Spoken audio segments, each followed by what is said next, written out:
శివపురాణం 4వ భాగం శంభు నామ ప్రాశస్త్యము. ఇదే పరమశివుని పక్కనే శంభుః అని ఒక చిత్రమైన నామంతో పిలుస్తారు. శం అనగా నిరతిశయమైన సుఖము, భావయతి అనగా కల్పించేవాడు. ఒక వస్తువు మీ చేత అనుభవించబడినప్పుడు ఆ వస్తువు సుఖానుభూతిని మీరు పొందగలరు. వస్తువు ఉండటానికి అది మీ అనుభూతిగా మారటానికి మధ్యలో చాలా తేడా ఉంటుంది. ఈ శక్తి మీ యందు నిలబెట్టేవాడు ఈశ్వరుడు.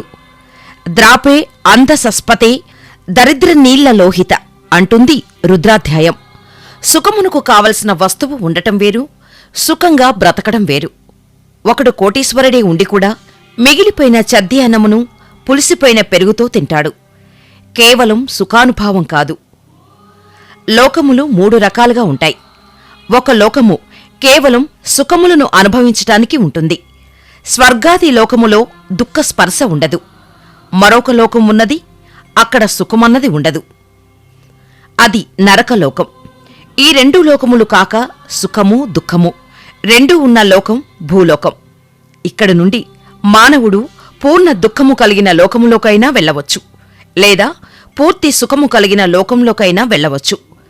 లౌకికంగా కోరుకుంటే స్వర్గమును కోరుకోవచ్చు. అక్కడకు వెళ్లాలంటే పాపము చేయకుండా ఉండాలి. ఇది శంభవ ఇతి మంచి భావములను ఇచ్చుట. ఇది కలగటం అంత తేలిక కాదు. శివపురాణం మీ జీవితమును సరిదిద్దుతుంది. మనం సాధారణంగా బ్రహ్మ మన లలాటం మీద రాసిన రాత ప్రకారం పనులు చేసేస్తూ ఉంటాము అని ఒక మాట అంటుంటాం. అది తప్పు. శాస్త్రం అలా ఉండమని చెప్పలేదు. తిలకధారణం అనే మాట ఎందుకిచ్చారో తెలుసా? మీ ఆలోచన సరళిని మార్చుకుని గత జన్మలుగా తరుముకు వస్తున్న వాసనలను జయించటానికి, మీకు పార్వతీ పరమేశ్వరుల అనుగ్రహం కలగటానికి మీరు విభూతి లలాటమునందు పెట్టుకొని బొట్టు తీసుకొని ఆజ్ఞాచక్రం మీద పెట్టుకుంటారు. ఇప్పుడు పార్వతీ పరమేశ్వరులు మీ లలాటమునందు వసించి ఉన్నారు. లలాట లిఖితారేఖ పరిమార్తుం నాశక్యతే. ఇది కదా సామాన్య సిద్ధాంతం. బ్రహ్మ రాసిన రాత మారదు. కాని తిలకధారణ చేసి విభూతి పెట్టుకోగానే ఆలోచన సరళియందు మార్పు వస్తుంది. సాత్విక ప్రవృత్తి మొక్కల్లో కనపడిపోతుంది. ఆజ్ఞాచక్రం మీద బొట్టు అమ్మవారి అనుగ్రహం. అమ్మవారి అనుగ్రహం ఆజ్ఞాచక్రం మీద ప్రసరించటం మొదలవగానే మీ బుద్ధి యందు ఆలోచన మారుతుంది. తప్పుడు పనులను మానివేయాలనే భావన కలుగుతుంది. అందుకని మనస్సును జయించలేకపోతే ముందు శరీరమును అలంకృతం చేసి లోపల మనస్సును సంస్కరించటం దగ్గరకు వెళతారు. పెద్దలు ఇటువంటి ఆచారాలు ఏదో హాస్యాస్పదంగా పెట్టలేదు. కనుక తిలకధారణ చేసి భస్మం పెట్టుకుంటే మీరు దుఃఖమును స్వీకరించి దుఃఖము నుండి బయటపడతారు. మనస్సును రజోగుణ తమోగుణ ప్రవృత్తి ఉండటం వలన మీ మనస్సు పాపపు ఆలోచనల వైపు తిరుగుతుంది. ఈ త్రిగుణములు మనస్సును సుఖములను అనుభవించమని ప్రోత్సహిస్తూ ఉంటాయి. భగవత్సంబంధమైన ప్రవచనములను వినడానికి వెళ్లడానికి బదులు లౌకికమైన కార్యక్రమములు ముందగు వాటిని చూడమని ప్రోత్సహిస్తూ ఉంటాయి. మీరు ఉన్నతిని పొందకుండా బాధిస్తూ ఉంటాయి.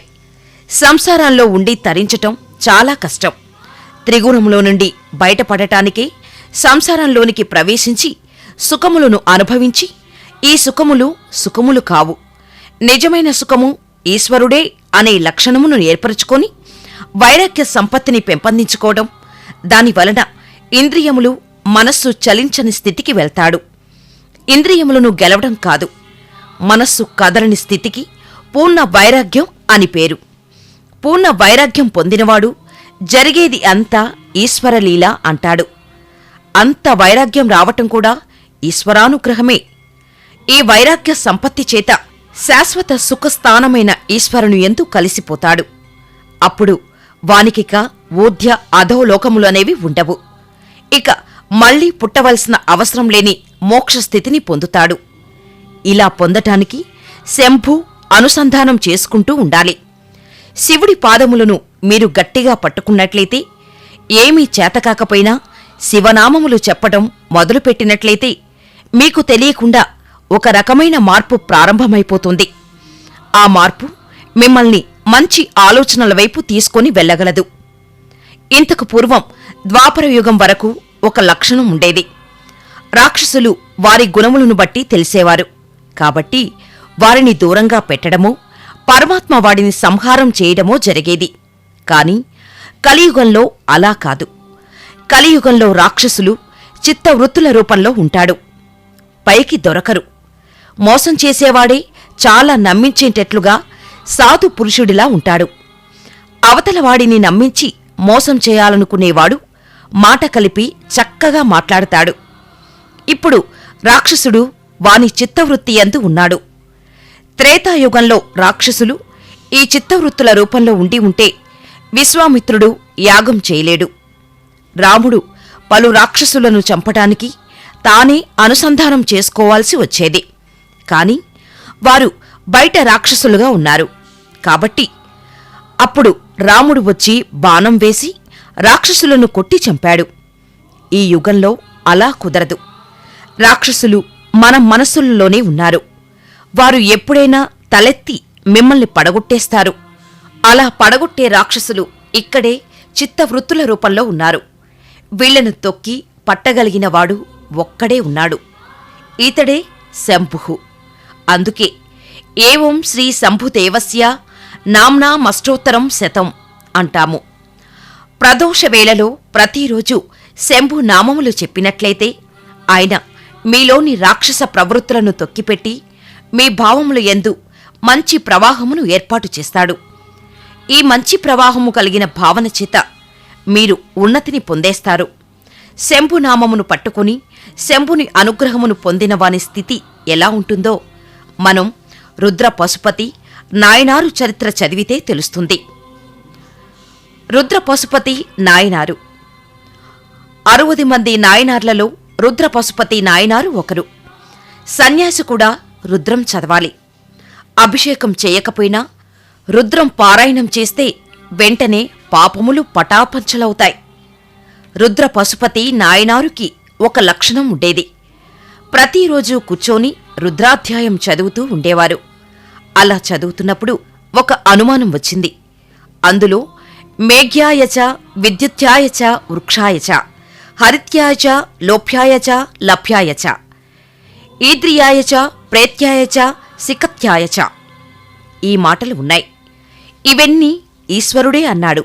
అనగా నీరు, నీటిమీద నురుగు, చెట్టు, చెట్టుమీద పిట్ట, చెట్టులో ఆకుపచ్చతనం ఈశ్వరుడు.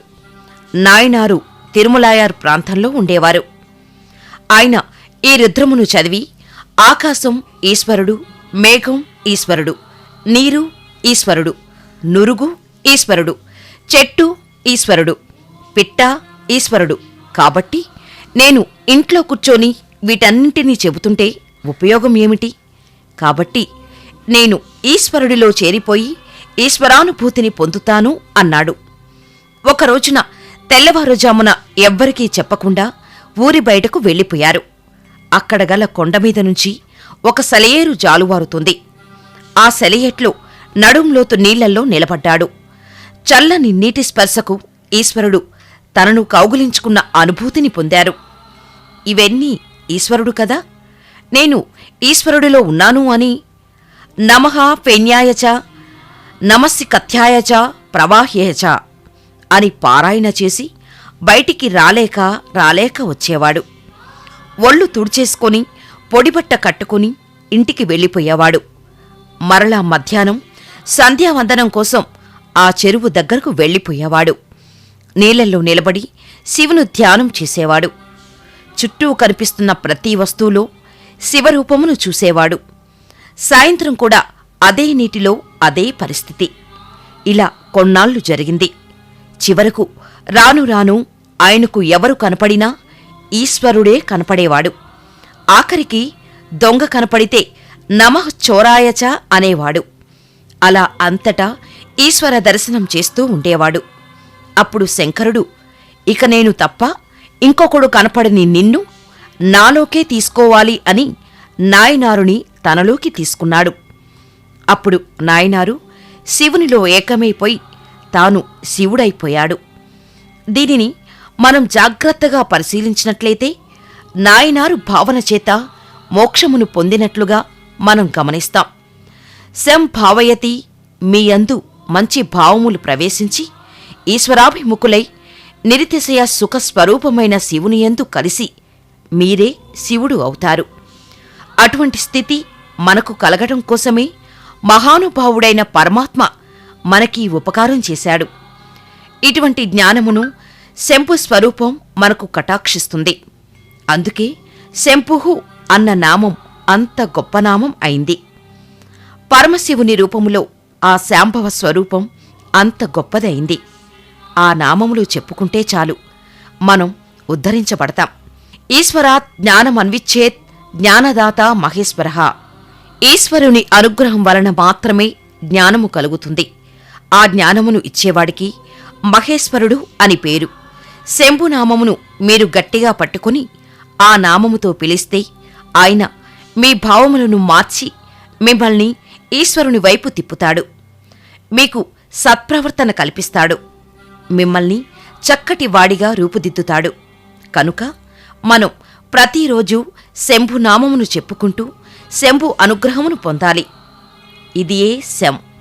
ఈ లోకంలో సుఖము దగ్గర నుంచి నిరతిశయ సుఖం వరకు, ఊర్ధ్వలోక సుఖం వరకు ఎంత సుఖం ఉన్నదని మీరు అనుకుంటున్నారో అన్ని సుఖములను మీకు ఇవ్వడం, దీనినే కామకోటి అని పిలుస్తారు.